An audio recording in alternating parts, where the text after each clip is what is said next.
But as a soldier, I said he should come. By the time he came, I was already seated at the other corner there.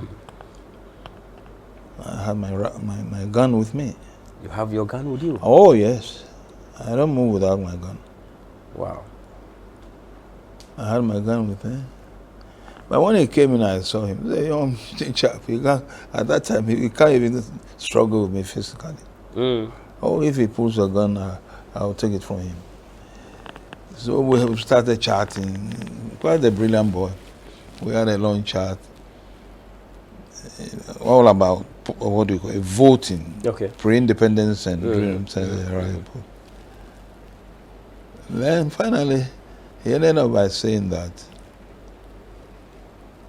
what do I think about the chances of Akufo-Addo in the coming elections? Within hours, he came to me around 9 p.m.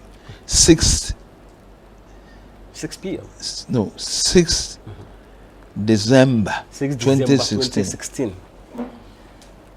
But then soon, it will be midnight. And yes, for the elections. So I told him, I said, look, young man, if Ghanaians did vote for Akufo-Addo, they will regret terribly. Is there? Yeah, I've seen it. You predicted that, and I was, wow, why? I know the man. He posted, as I said, there were a lot of, as I said, various controversies, scandals around. You follow me? And a host of other things. For instance, even on the day of his inauguration,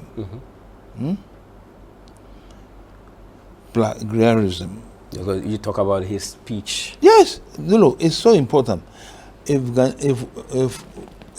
we were to be experienced politicians, that's the time immediately we should have forced that he comes down. But he showed clearly that he's not an honest person. But even what he didn't do, and I was surprised, was apologize. He should not apologize. He should have immediately sacked his speech writers. Okay, those who wrote the speech for him. Absolutely, if that is what happened. But he himself, with all his knowledge, should have known that this is something that somebody has read. Absolutely. Before. So had it been that speech, you have known him, would you have said that this man is not honest? But the times you've moved with him? No, as I said, I keep on saying that Akufo-Addo that I knew years back is not the one who was in the Flagstaff House. He changed? Oh, absolutely. Now, there were certain things he put in place, and I was not happy. And that got me alarmed. Militias. See, people forget Delta forces. Delta forces, this forces, this forces. The moment a leader puts certain things in place, you have to watch him well. Did he do that, or the party did that? Don't say the party. Akufo-Addo, as I know, the party was under his feet. The party cannot do it, but it showed clearly when they were even comparing. You were a member of the party. I have been with Akufo-Addo for years, so I know him. I am a founding member of the party. You follow me? And I knew how the party got into being. The elderly people who founded the party were men of integrity and respect. You follow me? Unfortunately, we are now in a situation where the party has completely been destroyed, and we have to reset the whole thing again. So destroyed by only one person, another than Akufo-Addo? No, you can't say one person. Of course, he worked with a group of people. The group of people, for me, the saddening part is that most of them were young people who have never even worked anywhere before. From university, first degree, straight into politics. And their objective was to steal state money. Simple. And Akufo-Addo that I knew shouldn't have allowed that. Is it that some of you were not allowed to see Akufo-Addo or speak To see. Akufo-Addo? I'm not allowed to do what? To meet him, Oh, talk come to on. him. Oh, come on. Meet Akufo-Addo. Until I decided not to. You know, until I decided to keep him at a distance, I would say so. I go meet him any time I wanted. Okay. In fact, what broke the camel's back, as far as my relationship with him was concerned, was about the sacking of Paul Afoko. So you were not happy with I was against it. Paul Afoko, Because, Sammy Crab, yeah, and then Kwabena Japan. Yeah. Look, the importance of elections in democracy is so serious. But we played with it here. The will of the people is what will push you to lead the country. Yeah. And if you have that at the back of your mind, you will rule the country genuinely. You follow me? Yeah. But if you haven't got the will of the people, like it happened recently, NPP was totally deflated because the members of the party, our members of the party at the grassroots level, the ordinary people, We're angry. were betrayed by the leadership. The leadership betrayed them. Of course, yes. I mean, something that one can see clearly, or so clearly. They were what you call betrayed by the leadership. And I can assure you, they are talking about reorganization. Look, if they want to reorganize the party, not with this present leadership, it will never work. All of them must be sacked. Oh. From the chairman to the last person. From the chairman and even the one they have called to supervise, Mike Okoye. Okoye cannot handle this. He can't. I say he can't. There are certain things you need people who have got strong will. I say the party base. That is where we have to start from. Okay. So the base is spoiled. Well, the base is totally destroyed. The people have no belief in us now. And to get them back, to understand the philosophy and the ideals of the party, this is what you build in them at this stage. Not bringing a group of people to come and tell them what to do. So you think that Afoko must be brought back again? I don't know Afoko's interest in politics now. Okay. I haven't seen for years. But that is not what I'm saying. I have heard that Sammy Crab wants to be the next chairman of the party. Would you support him? Oh, for football, you don't answer that question. Would I support him? Why? To become the chairman of the party, you said that they have to reorganize. And you need people who are very brave, straightforward. Sammy Crab is a good strategist. You follow me? Yeah. Politics, your own popularity can ferry you high. Yeah. You follow me? Sammy Crab is a good communicator. Yeah.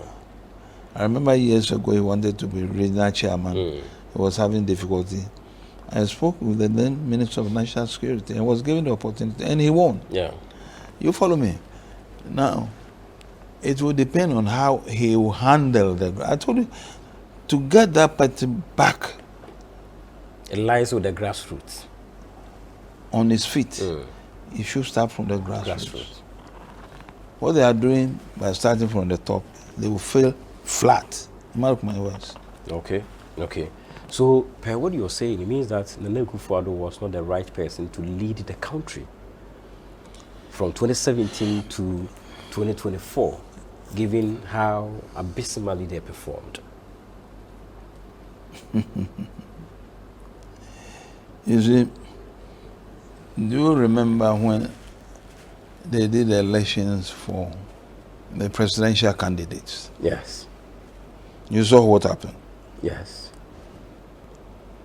I have said at a certain stage that Bawumia was not his own man. Bawumia wasn't his own man. He was forced. That's why I said he wasn't his own man. Anybody who is not his own self, which follows, somebody tells him what to do. He was controlled by people. Now, if Bawumia had been his own man, the results would have been different. How?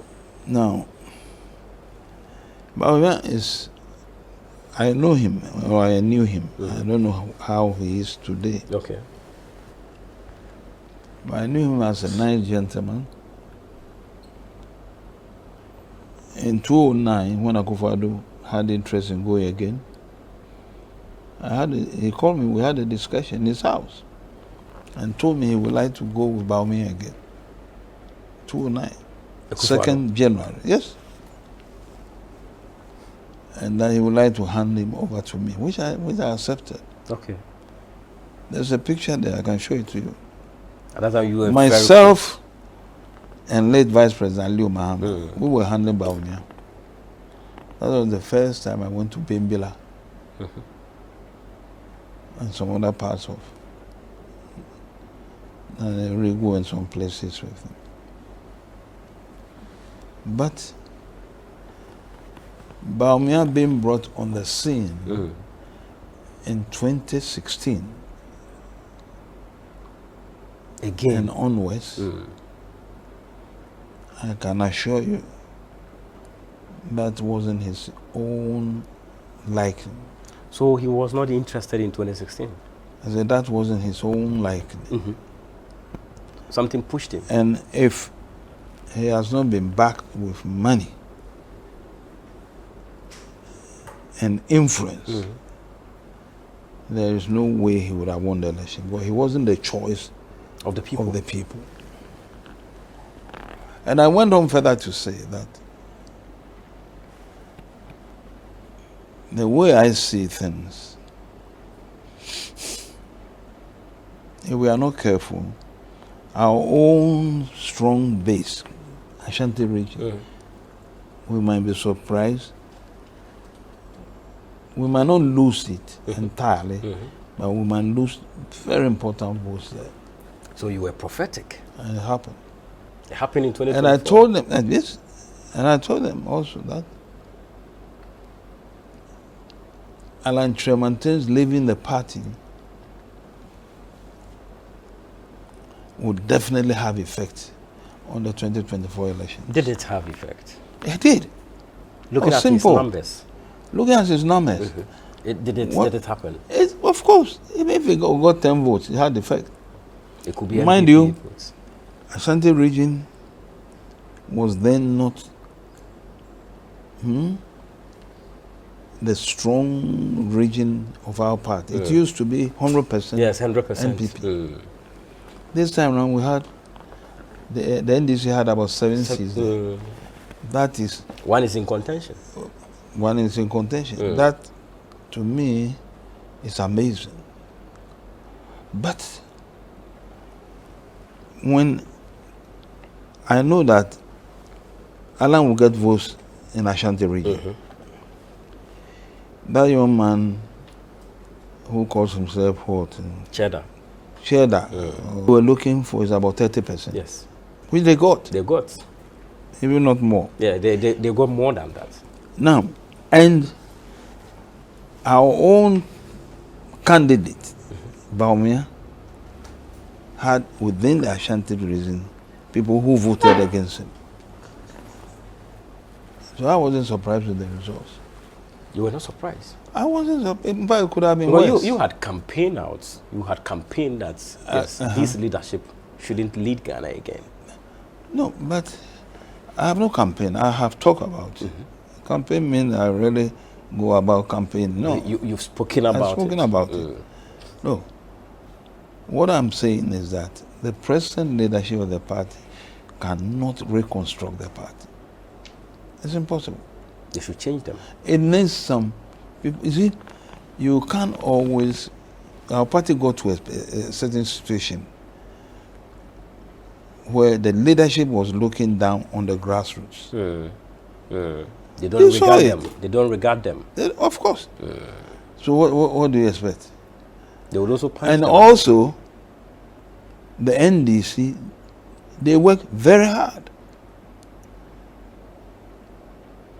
But isn't not the syndrome of 8 years? This government, this party has gone for 8 years. Let's throw them away. Let's bring in another one. It wasn't like that. Don't make that mistake. Those who have been saying that our own party members, I'm talking about MPP party members,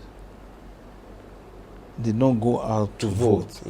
They don't know what they are talking about. They voted. They voted against their own party. But me, I see the overall voting that was done recently.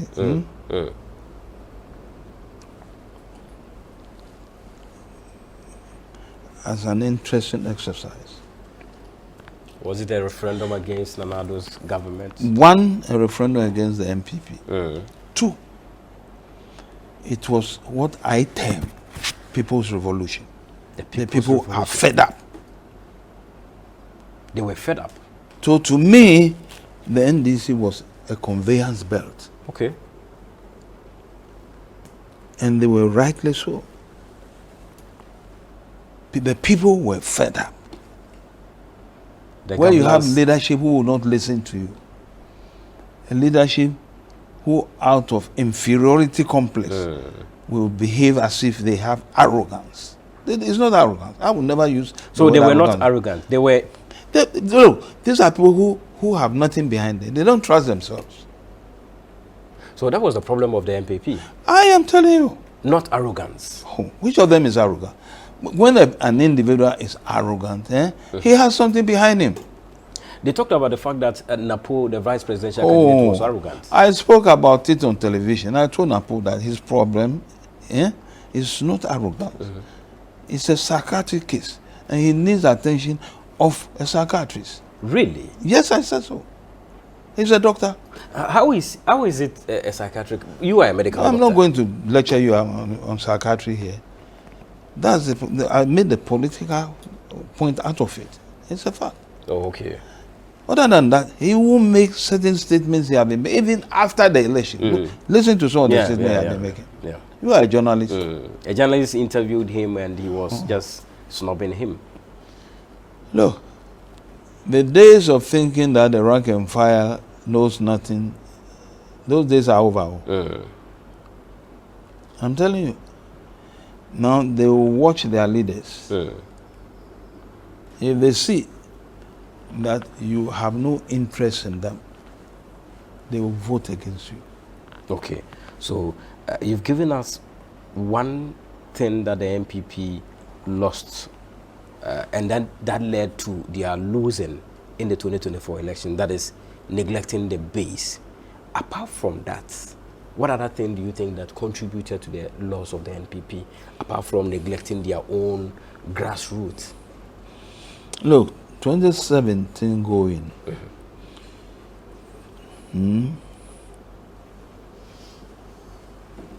Or 2017-2024 results suggested, or the results suggest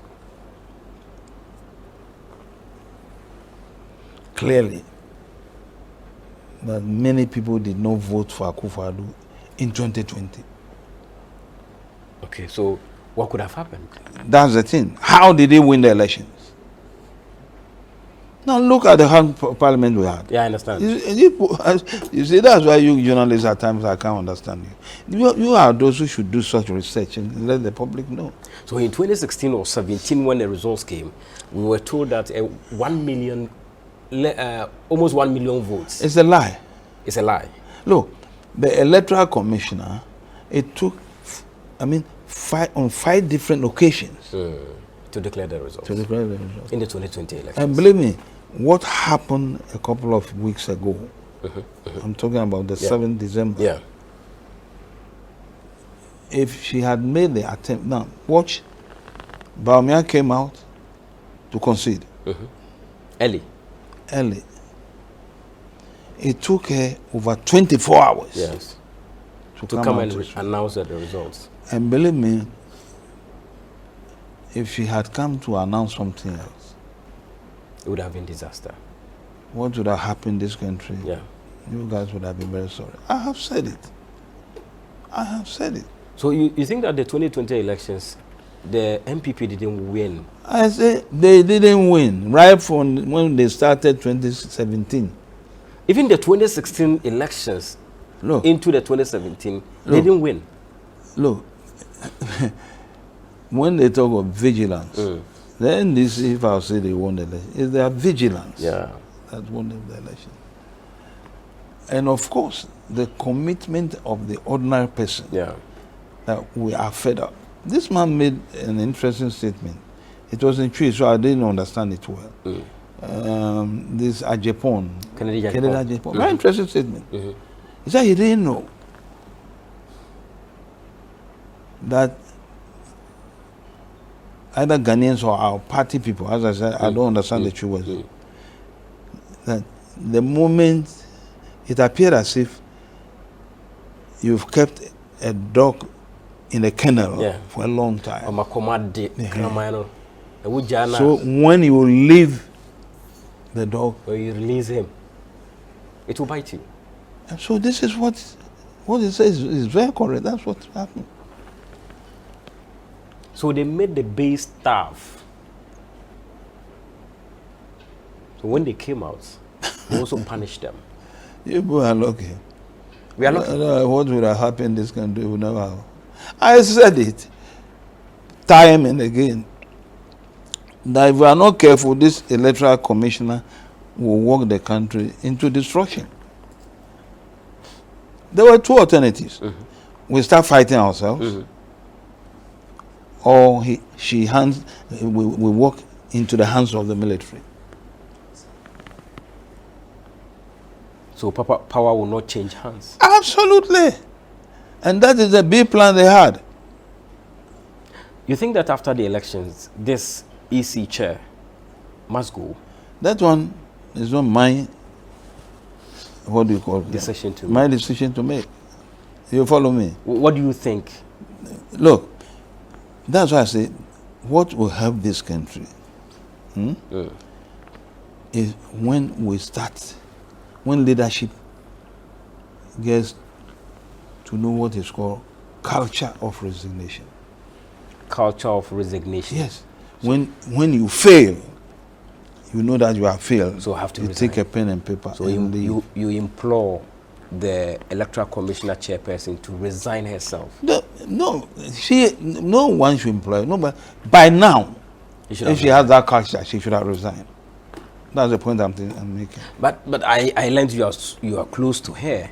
You are close to the husband. No, I'm not. It's not a question of being close to somebody. You see, that is where people make a lot of mistakes. I know her. I know the husband very well. I know her father. Okay. That's why I say it's a culture. You should learn. Culture of resignation is learned by civilized countries. Okay. In America, they resign. Yeah, they do. Easily. They do. In Britain, they do easily. Germany, they do. That is what should be instilled into our people. Okay. So when you are a leader and you fail abysmally, don't expect anybody to tell you to. You yourself, you take a pen and leave. In any institution. So can one say that Akufo-Addo contributed a chunk of their defeats? No, absolutely. But why can you leave me out of this? No, not leaving him, but people are saying that the blame squarely must be placed on him. No, that's what I'm telling you. There are certain moves he took. For instance, finding in the minister's house